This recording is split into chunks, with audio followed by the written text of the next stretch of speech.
welcome to the Political Game Show. My name is Nancy Masiska and I'm a girl. For this first show and insert your preferred prophet, Ms. Special, the theme is Multiculturalism and Identity, Trigger Warning, Politics. My guests for this show are author, writer and lecturer Joanna Williams, and our male guest, selected thanks to our affirmative action process, is designer Niall Crowley. We hope that you'll, trigger warning, play along at home. This first round is Mind Your Language. I'll read a paragraph of text featuring unacceptable words. As the passage is being read, whenever a team member on either team believes they've heard an unacceptable term, they must, trigger warning, blow on their Christmas whistles. I'd like the infidels to use this, and the heathens will use these saucy lips. It was the festive season, and Melanie, a housewife, felt fat. First, that was Joanne. Housewife. What would be the appropriate term? Person in charge of a domestic dwelling? Okay, I'll give it to you. You did come in first. Domestic engineer. So, Melanie, a housewife, fell fat and wanted to shed a few pounds. Joanna there again, or Sophia? Overweight. I won't take that, I'm sorry. I'll ask the heathens? Curvy. No, that's it. Enlarged physically. She wanted to attract the attention of her neighbour, who she thought was a good egg, and... Good egg should be replaced with intelligent. Okay, yeah, I'll take that, because good egg is actually too closely associated with egg and spoon, which is actually originally rhyming slang for coon, and fancied herself as his girlfriend. She was trying... I'm going to take that side. Partner of the cis-gendered female persuasion? Unpaid sex worker. Girlfriend is an unpaid sex worker. She was planning a Christmas party too, and decided to... Christmas? Yeah. Exactly, and what should be Winterval or... Holidays? You can't have Christmas, it's just for Christians. So, I say just for Christians, it's for everyone. She was planning a Christmas party too, and decided to get down to the nitty-gritty of it and decorate the Christmas tree. That's it? Holiday shrub. I will say though, guys, you missed out one of the words. It was nitty-gritty, which is the central detail of it, because it actually is thought to originate from the 18th century slave trade. Okay, we're on to our second one now. Yeah. Next passage. Mo was a Pakistani Muslim growing up in a poor area of Manchester. Poor area, economically challenged. I think I'll give you that. I see what you were saying. I've got area of unregulated housing and came from a broken home. He felt that heathens. Broken home. What should be the acceptable term? Domestically challenged. No. It's dysfunctional family. Oh. Let's carry on. He felt a failure because he didn't know his mother tongue, Urdu. Oh, why would you feel a failure? Okay, what is the appropriate term then, if not a failure? He felt as if his life choices had been restricted by the patriarchal... Differently abled. So yeah, deferred success for failure, so I'll give you that. And you jumped right in there with mother tongue, okay? So what is the appropriate term? First language. You identify there was mother tongue. So we'll carry on. His mother tongue, Urdu. He wondered what it would be like to live in a world inhabited only by coloured people. Okay, all right. What is the inappropriate word? Pigmentally, that's a word challenged. So you're challenged if you have pigments? No. People of colour. But yeah, this final paragraph has already been corrected. So what I'd like you to do is spot what the incorrect terms would be. So, the Willies' house had just been broken into and graffitied throughout. The family had seen the person conducting unlawful behaviour leave. Criminal? Yeah, I'll take that. It's like vandal, which is actually a derogatory reference to the Vandals, which were a Germanic tribe of the 5th century. It's still too soon, I think. So the police asked them to describe the behaviourally challenged. That's right. Behaviourally challenged should be replaced with psychopath. I get your intention, criminal or along those lines. And so they said he was a bit of a mentally challenged... that side, I think. Loony. Yeah, get that. He's a bit mentally challenged, vertically challenged, probably that side. Sure of. Yeah, that's one way for it. Short, dwarf, midget, whatever you prefer. Probably a substance dependent as Drug user. Junkie. yeah, that one. As they're all ethically disoriented. Dishonest. Okay. On their way out, the police officers discuss the case. What do you expect in this? Police officers? I mean, probably all men. Policemen. Yeah, correct. What do you expect in this disadvantaged area? It's full of Wealthy hood. Scuzzy, rundown, slum. Chill. Okay, why not? Ghetto, I've got. Ghetto. In the ghetto. It's full of residentially flexible individuals who are... I'm sorry? There you go. Homeless, residentially flexible individuals who are spatially perplexed, said Kelly. Disorientated? No, I've got drunk. All right, now we're going to move on to round 2. Who said it? In this round, I'll read quotes from various well-known figures, and you need to let off your lovely party poppers if you know who said it. First quote. The Philippines must be half empty. You're all here running the NHS. Nigel Farage? No. Boris Johnson? No, it was Prince Philip. The next quote. What relief it must be for Blair to get out of England. It is said that the Queen has come to love the Commonwealth, partly because it supplies her with regular cheering crowds of flag-waving pickaninnies. Prince Philip again? No, Flag-waving. Nick Griffin? No, I'm afraid not. It was Boris Johnson who said that. And he apologised for referring to black people as pickaninnies. I'm talking about watermelon smiles. Right, yeah. Next quote. Everybody. Yes. The Ministry of Defence, at least in the old days, you were honest, it was the Ministry of War. Hello, Ministry of War, Department of Nigger Bombing, how can I help? Frankie Boyle. Correct. Oh. Controversial Scottish comedian. I've always found in my experience prostitutes make very good cleaners and their ironing brilliant. Go on. Peter Stringfellow? No. Dang it. It was Chris Moyles, radio DJ. He explained by saying, I just find if you're Polish, you're just very good at ironing. And prostitutes. They're very good also at fixing cars. He later said he didn't mean to link Polish people and prostitution in the way that it was suggested. How can we possibly be giving £1 billion a month when we're in this sort of debt to bongo land is completely beyond me.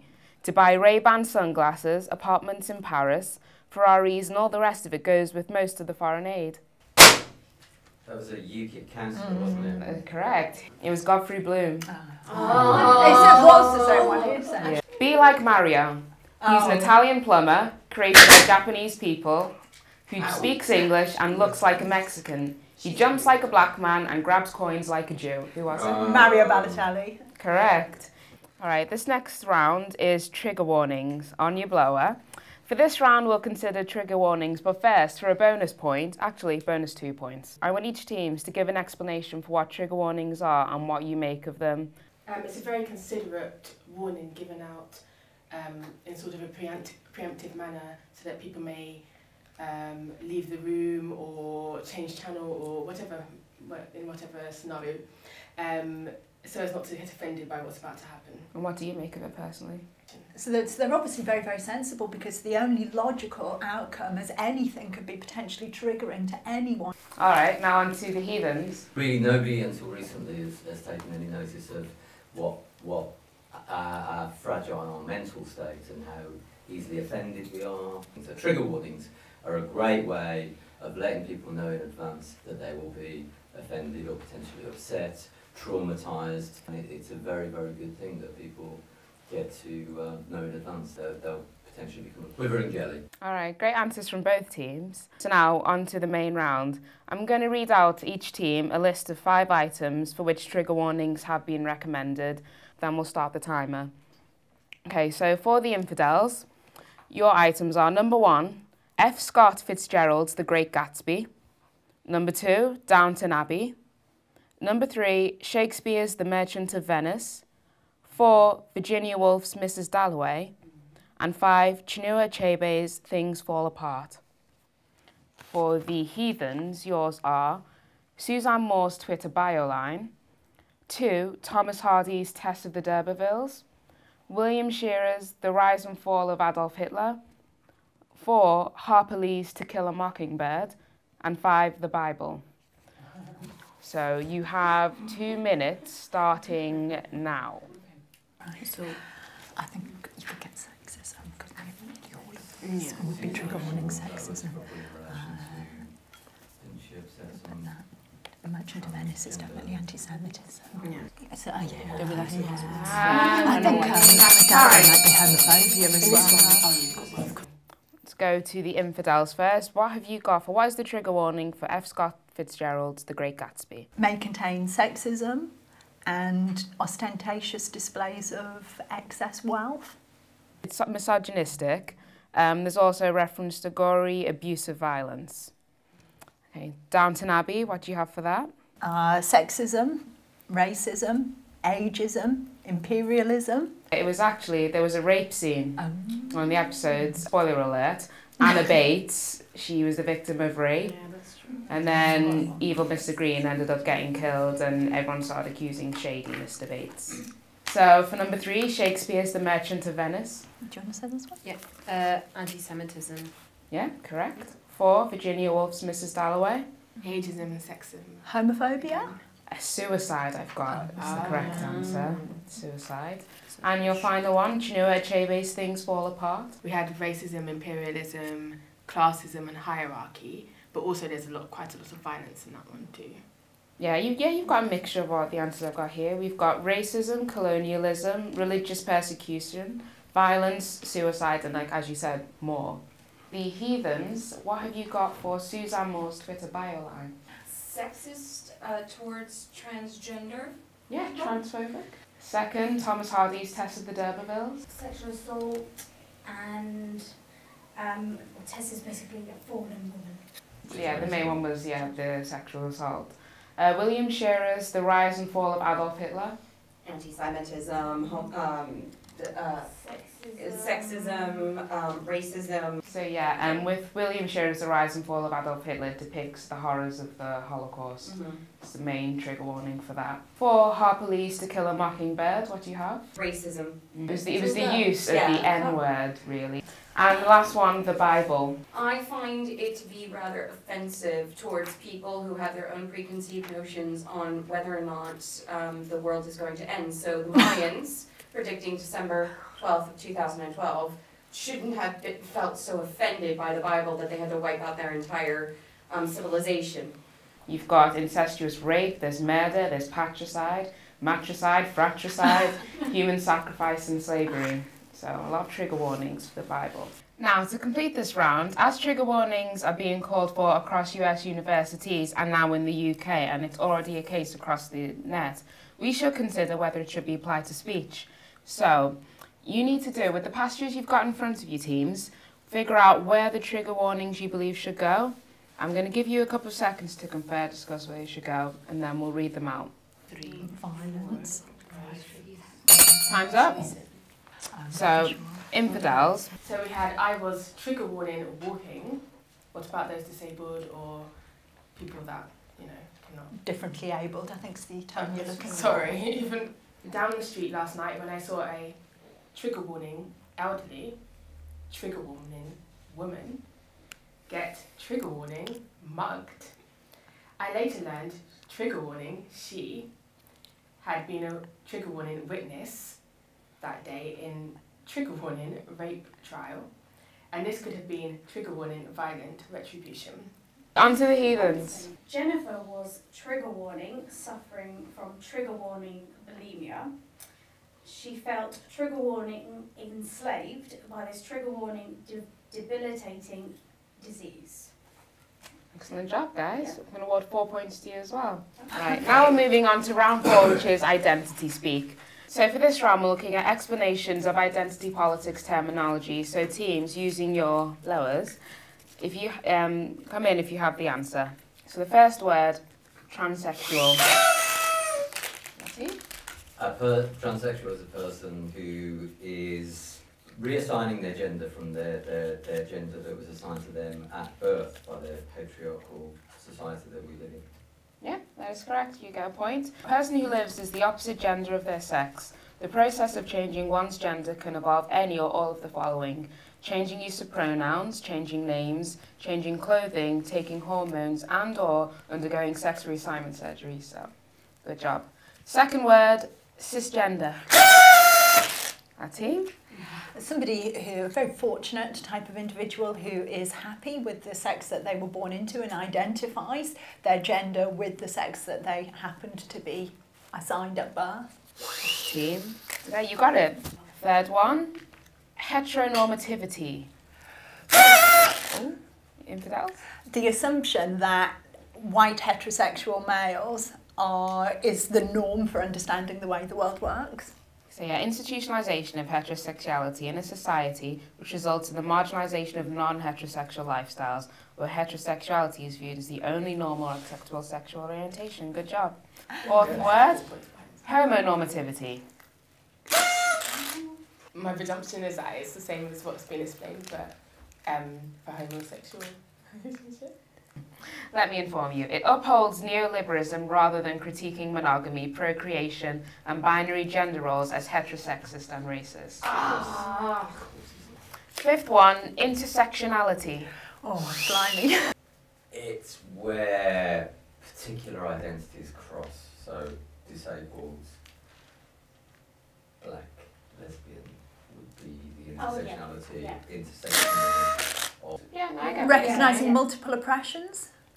Got the answer. He got there first. All right, final one, guys. Transgender.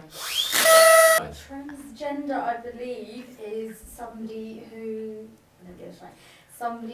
was biologically born either male or female, who identifies as the opposite gender or feels more comfortable as male or female, but doesn't go to. I think there are people that are not just wearing like the opposite gender's clothes, but I think they're more sort of biologically trying to. A broad umbrella term referring to people whose gender identity and or presentation transgress traditional gender norms. Round 5, everyday sexism. Based on serious, very serious scientific evidence, the aim of this round is to test your unconscious bias. So each team you'll be given 2 topics, one for boys and one for girls. I want the 10 items specifically on this list. It's all scientifically proven. So for the infidels, then your first male topic is male-dominated careers. There are 10 answers for that. And your girl topic is shoe shops. For the heathens, you have chores men think women prefer to do, for your boys topic, and for a girl's topic, it's things women are better at than men. You have 1 minute starting now. I'll do shoe shops. They're normal. Remember, it's a list of 10, think of the most obvious answers. Time is up. Infidels, what do you have for your 10 male-dominated careers? Military, firemen, architects, policemen, banker, politicians, scientists, engineers, builders, doctors. And what do you have for your shoe shops? Dior, Clarks, Louboutin, Uggs, Stilettos, Pretty Ballerinas, Michael Kors, ASOS, Primark, Celine. You got, for the male-dominated careers, you got 5 out of 10 from our official list. Shoe shops, 1 out of 10. Can we know the answers? Yes, we can. Male-dominated careers, we have footballer, company director, dustman, doctor, We said surgeon. doctor. Yeah, We you- said doctor. You got a point for it Oh, as well. good. Surgeon, fireman, which you got, as well as engineer. Then we have lawyer, stockbroker, banker, I'll let you have that, and member of parliament. And for the shoe shops, you got Clarks, which is correct, but on our list we have June, Russell and Bromley, Kirk Geiger, Jones Bootmakers, Barrett, Faith, Office, Shoe, and Shoezo. So, heathens, what do you have for chores men think women prefer to do? Ironing, cooking, washing dishes, washing clothes, sewing, gardening, dusting, oven cleaning, recycling or taking out bins, and sweeping. 3 out of 10. No! Can we have another go? I have washing up, feeding the children, ironing, which you got, cleaning the toilet, dusting, you got, and washing clothes, cleaning the windows, babies' night feeds, changing nappies, and the school run. Okay, things women are better at than men. Multitasking, asking for directions, yeah, like parenting, talking/gossiping, shopping, bookkeeping, organisation, animal care. For that, you scored 6. Oh, thank goodness! 6 out of 10. Your correct ones were housework, shopping, family finance, multitasking, conversational gossiping, Yeah. and you said organisation. I've got organising holidays, so I'll allow that. Cool. The other ones you missed were entertaining, talking on the phone, driving, and spending money. Oh, I The should ones have you said missed spending out. money. We're going to the end of our political game show, but first and foremost, before we end it, we have a quite somewhat jolly picture round. We do not. We've got 4 images on these sheets. There's 3 sheets, you can all have a copy each. And they've caused an uproar or offence to a great number of people. So what I want you to do is, for each one, tell me why they caused an uproar.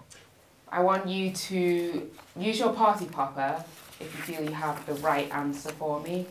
So, 3, 2, 1. Who has an answer for picture 1? That was the heathen. So first of all, can you just describe for the viewers at home what you can see for picture 1? Pokemon, whatever one is it Woody Woodpecker? That's Woody Woodpecker. The Simpsons and the fabulous Tom and Jerry, my all-time favourite cartoon. So why has it caused an uproar? Was it violence in cartoons and corrupting children? Yes, that's right. Now let me tell you the story. These, as you said, it features Pokemon, Woody Woodpecker, The Simpsons and Tom and Jerry.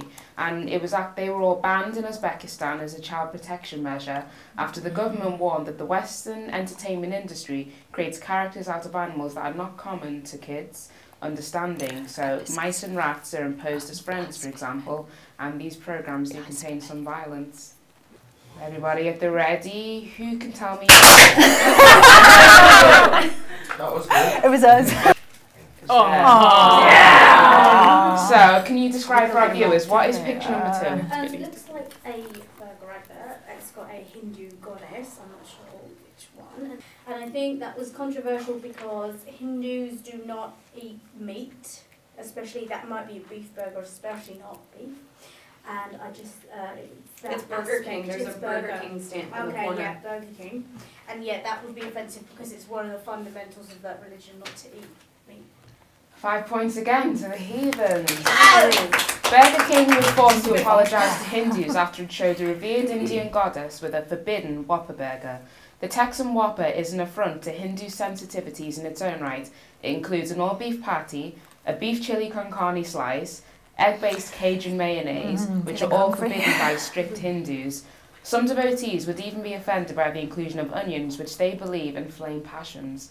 But it's the depiction of Lakshmi which has provoked widespread anger with its suggestion that our Hindu deity eats beef. Who can tell me what is in picture 3? I think it was the infidels there. It's very close, but infidels. Tell our viewers at home, what is the picture? You can see a comic book, and the comic cover has 2 men kissing. One of them, I think, I can identify him as being from Muslim faith, religiously, and then on the passage you can see a man which resembles like he is from Muslim faith being pushed by a Jewish man. So basically this passage is offensive and provocative because firstly is a blasphemy for these two religions to interact. In terms of, the Jewish man pushing the Muslim guy in the wheelchair, and also in terms of the Muslim faith, there being homosexuals, that's quite provocative. It's meant to be blasphemous against the Muslim faith, and I think it was, I guess, French Muslims who were offended and outraged by this comic strip. Yeah, 5 points to the infidels. It was a French satirical magazine, Charlie Hebdo, printed a set of cartoons featuring the Prophet Muhammad, including a Muslim in a wheelchair being pushed by a Jew. In response, the French government, which had urged Hebdo not to print the images, said it was temporarily shutting down premises including embassies and schools in 20 countries when protests broke out after Muslim prayers. This is the final picture. Everything to play for. We've got 10 points so far to the heathens and 5 points to the infidels. What is the offence caused with picture number 5? It was that side. It was that side. It was the infidels. We're guessing blasphemy is the offence, and we're also guessing, well, it can be quite clear that blasphemy is the offence. We're guessing America as the place where this was taken as a criminal case. It was actually in Russia, but you do get 5 points. Okay. This was part of an exhibition arranged by Yuri Samodurov, director of Andrei Sakharov Museum in Russia. This, as you said, showed Jesus Christ with a bottle of Coca-Cola saying, "This is my blood." Orthodox radicals were offended and the state sided with them, and Samodurov was charged with igniting religious enmity, for which he eventually received a suspended sentence and lost his job as the director of the Sakharov Museum. We have come to the end of our first political game show. So,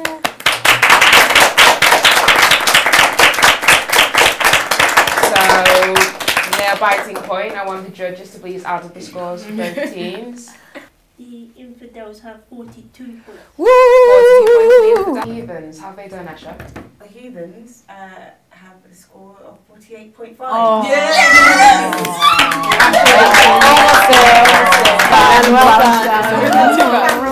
This is the trophy for our political game show, awarded to the heathens for incredible effort.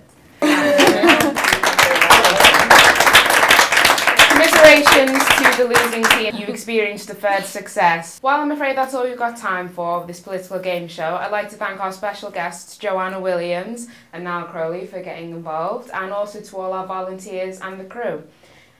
We'd like to wish you Merry Trigger Warning Christmas and a Trigger Warning Happy New Year. And if you'd like to take part in the next game show, email us. Yeah.